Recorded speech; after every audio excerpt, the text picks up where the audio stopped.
Oi, Daniel. Então, tô aqui para desenrolar esse assunto aí para você e para todos que estão em casa acompanhando. Então, tá comigo aqui advogado especialista em direito público, Fúvio Rebouças. Uma boa tarde. Seja muito bem-vindo ao NT Sul de hoje e obrigada por atender o nosso convite. Boa tarde, Gabriela. Eu que agradeço o convite aí do pessoal da NT Sul e estou à disposição para a gente bater um papo sobre esse assunto, que eu gosto bastante, está na minha área, né? E eu acho que é um assunto extremamente importante e relevante, principalmente nos dias de hoje. É teu chão, né? Falar de precatórios. Agora, pra gente, pra nossa audiência, é algo bem técnico, bem difícil, mas tu tá aqui para nos ajudar com isso. Vamos começar explicando e definindo o que são os precatórios? Os precatórios, eu vou tentar fazer a utilização de menos juridiquês e ficar com uma linguagem bastante acessível para que todo mundo compreenda. Os precatórios são, na verdade, uma modalidade de pagamento. É a forma pela qual o poder público, depois de ser vencido em um processo judicial, paga os seus credores, paga os cidadãos ou as pessoas jurídicas que moveram essas ações contra ele, né? Então, os municípios, os estados ou a própria União Federal, quando já são derrotados, quando são vencidos nesses processos, nessas demandas judiciais, quando não há mais nenhum tipo de recurso cabível, quando, inclusive, o valor já é um valor líquido e certo, eles promovem a inscrição desse débito num orçamento, seja um orçamento dos municípios, sejam orçamentos dos estados ou orçamento da União Federal, para que sejam feitos os pagamentos aos credores, que são cidadãos, pessoas físicas e jurídicas vencedores desses processos. E existe uma regra para prazo de pagamento desses valores? Então, esse assunto é um assunto que deixa as pessoas bastante aborrecidas normalmente. E o prazo deveria ser, Gabriela, o prazo do próprio orçamento. O que eu quero dizer com isso?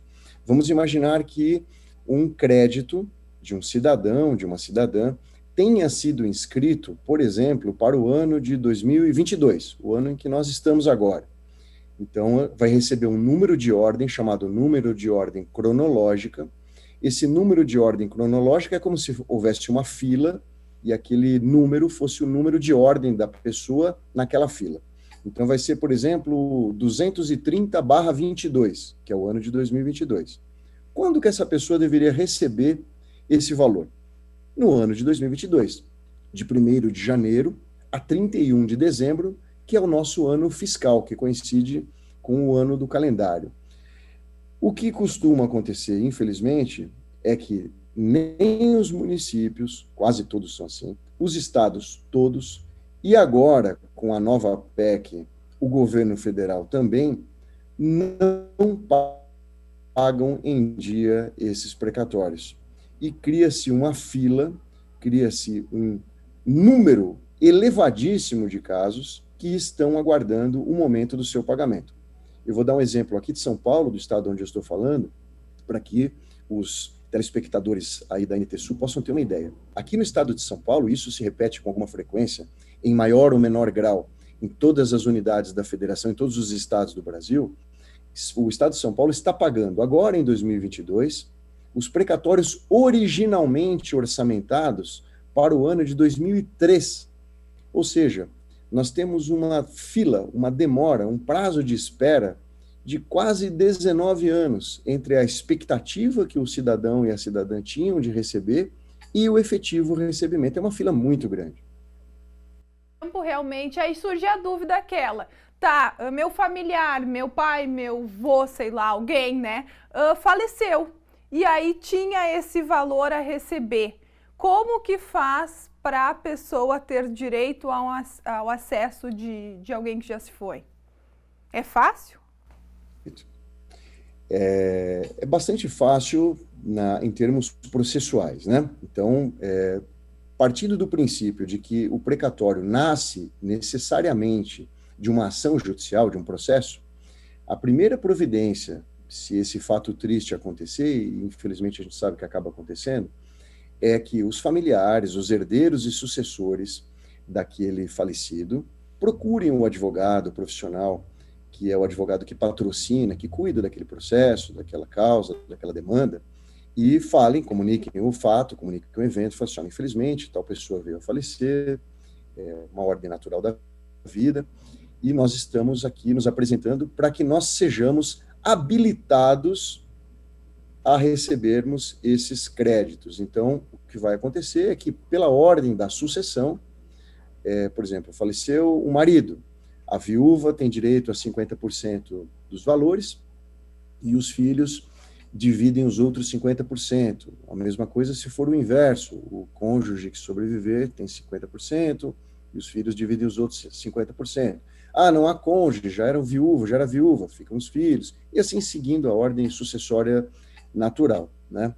Uma outra maneira que a gente tem, que a gente pode mencionar, e isso não vale apenas para casos de falecimento, é a possibilidade de cessão desse crédito, né? De passagem, de venda, de comercialização desse crédito que a pessoa tenha, com algumas entidades que compram, normalmente são bancos ou fundos de investimento, e a pessoa recebe uma antecipação desses valores. O risco do recebimento passa a ser um risco do banco, do fundo que adquiriu, e a pessoa recebe isso de forma antecipada. Mas é preciso ter cuidado, muito cuidado. Os precatórios, eles estão aí na mídia, principalmente virou agora, né, a pauta de muitas reportagens por conta dos golpes.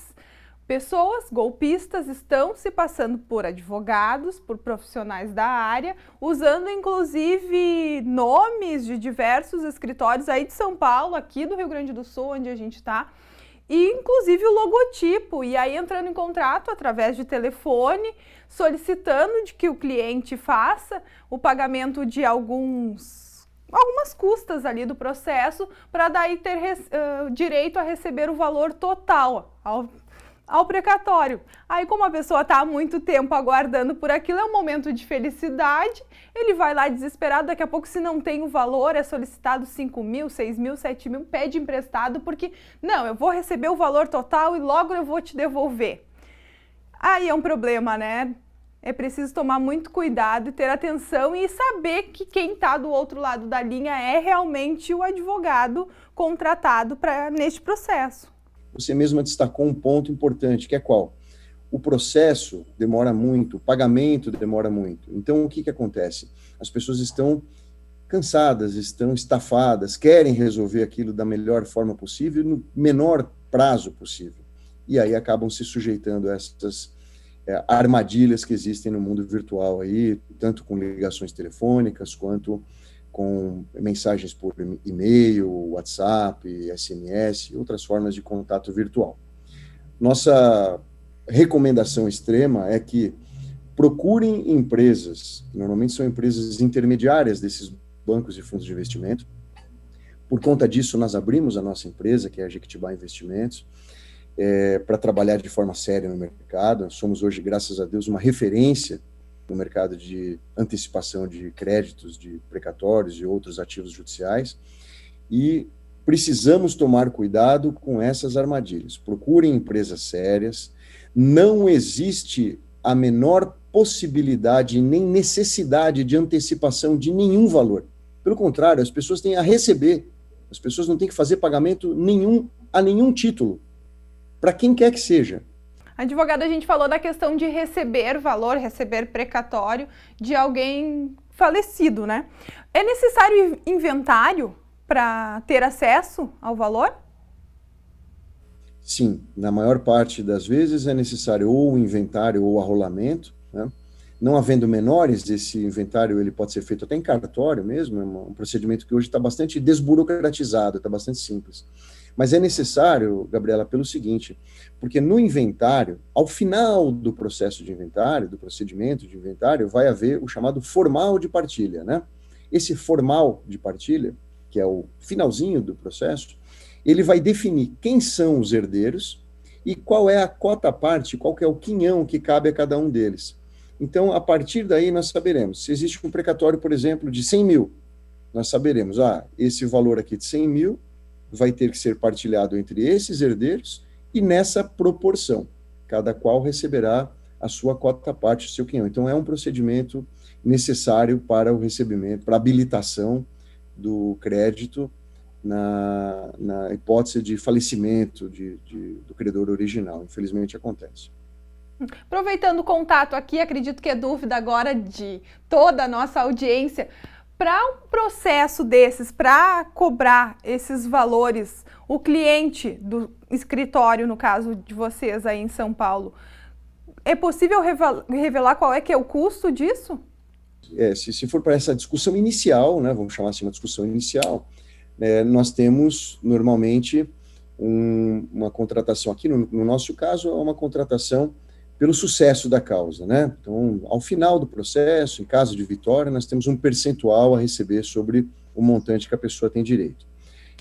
Agora, depois, quando a pessoa já tem o seu precatório inscrito, aí é só aguardar, ou fazer a antecipação. Se a pessoa, às vezes, não puder aguardar, tem uma questão de saúde, tem uma questão de dívida, quer fazer a antecipação desses valores, tem lá os seus 100 mil, olha, mas eu negocio por um valor um pouco menor do que esse, às vezes até bastante menor do que o valor original, há um deságio, né?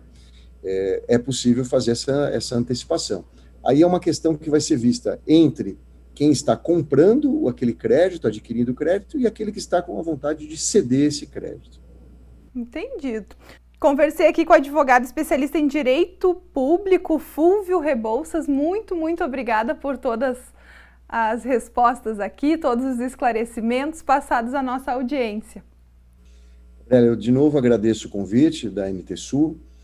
Estamos à disposição. É um tema bastante rico, é um tema que evolui todo dia, que sempre tem novidades, e sempre que houver um convite de vocês, vai ser um prazer e uma honra estarmos aqui para conversar um pouco, esclarecer, tirar dúvidas, para que as pessoas possam usufruir desse crédito da melhor forma possível e evitar essas armadilhas que, infelizmente, acabam acontecendo aí no dia a dia.